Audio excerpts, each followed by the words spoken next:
দেশ ছেড়ে পালিয়ে যাওয়া কিংবা আত্মগোপনে থাকা আওয়ামী নেতাদের নামে বেনামে থাকা হাজার হাজার কোটি টাকা বাঁচানোর জন্য জমা রাখা হচ্ছে দেশের বড় বড় কোম্পানিতে।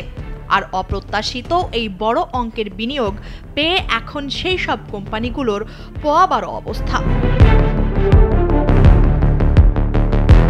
সরকারের পট পরিবর্তনের পর যেভাবে পেরেছে যার যার নগদ অর্থ কিংবা মূল্যবান সম্পদ বিশ্বস্ত জায়গায় সরিয়েছে।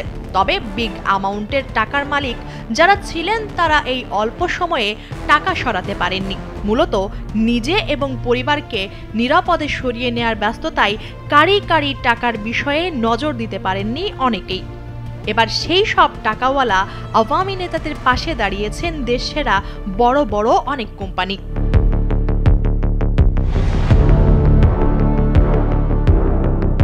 যেহেতু বড় গ্রুপ অফ কোম্পানির অ্যাকাউন্টে টাকা জমা থাকলে কিংবা তাদের জিম্মায় সম্পদ রাখা হলে প্রশাসনের পক্ষ থেকে কোনো বাধা আসে না। তাই বিনিয়োগের নামেই হোক কিংবা টাকার নিরাপত্তার জন্য হোক, কোনো মতে অর্থ সরিয়ে কোম্পানিগুলোর হাতে তুলে দিয়ে হাঁপ ছেড়ে বাঁচার চেষ্টা করছেন আওয়ামী লীগের নেতারা।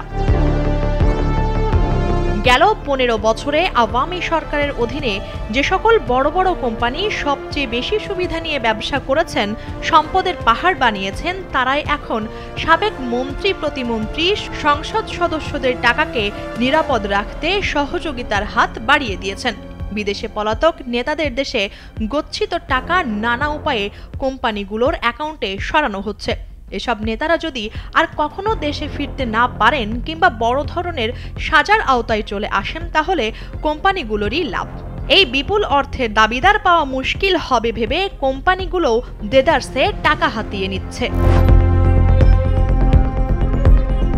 হাজার হাজার কোটি টাকা নেওয়া এসব কোম্পানিগুলোর মধ্যে নিত্য নতুন ব্যবসা চালু করা কোম্পানি যেমন রয়েছে, তেমনি ভারত থেকে শুরু করে আশেপাশের দেশগুলোতে ব্যবসায়িক বাজার সৃষ্টি করে সুনামের সঙ্গে ব্যবসা করা কোম্পানিরও নাম রয়েছে। বিভিন্ন পাওয়ার প্ল্যান্ট, হাউজিং ব্যবসা থেকে শুরু করে নানা বাণিজ্যে রাজনীতিবিদদের মালিকানার অংশ দেওয়া কোম্পানিগুলোর নাম রয়েছে সবার উপরে।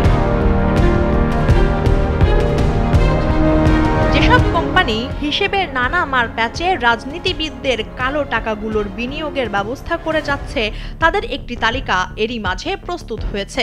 দেশের অর্থনীতিতে এসব কোম্পানিগুলোর বড় অবদান রয়েছে বলে এখনই সেসব কোম্পানির নাম প্রকাশ করা হলো না। তবে অধিকতর যাচাই বাছাইয়ের পর তথ্য প্রমাণ সহ প্রকাশ করা হবে কোম্পানিগুলোর নাম।